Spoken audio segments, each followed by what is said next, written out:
Welcome mini blog. આપણે જવાનું છે દાલબાટીના પ્રોગ્રામમાં. આપણે સીધા નીકળ્યા છાશ ને એવું બધું લઈને દાલબાટીના પ્રોગ્રામમાં. આપણે પહોંચી ગયા કપલીધારે. પહોંચતા જ તે જોયું અંધારું. ત્યાં જઈને જોયું તો દાલ તૈયાર હતી અને વ્યૂ જોયો. પછી તો આપણે બાટી શેકવા માટે નાખી દીધી. ત્યાં એમને તાપણું કરી જ રાખ્યું હતું. આપણે થોડાક મોડા પહોંચ્યા છીએ. પછી તો શું આપણે તે પહોંચીને થોડીક બાટીને શેકી. પછી તો પાછો દાળનો વઘાર કરવા માટે તૈયાર કરી દીધો વઘાર. પછી તો શું સમદાન નાખી દીધો વઘાર કરવા વઘાર.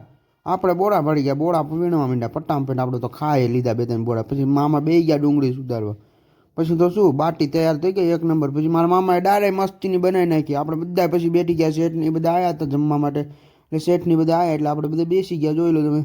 આપણે બધા જમવા બે ગયા. કે હું બાકી હતો કેમ કે આપણે શાંતિથી ખાવાવાળા મને આ બધા ચપાચપીવાળા હતા એટલે બધાને બેવરાઈ દીધા હતા. પહેલાં હું બધાને ખાવાનું પીરસવામાં રહ્યો હતો. એટલે તમે જોઈ લો કે આ બધા બેસી ગયા છે. લાઈક અને સબસ્ક્રાઈબ કરવાનું ભૂલતા નહીં.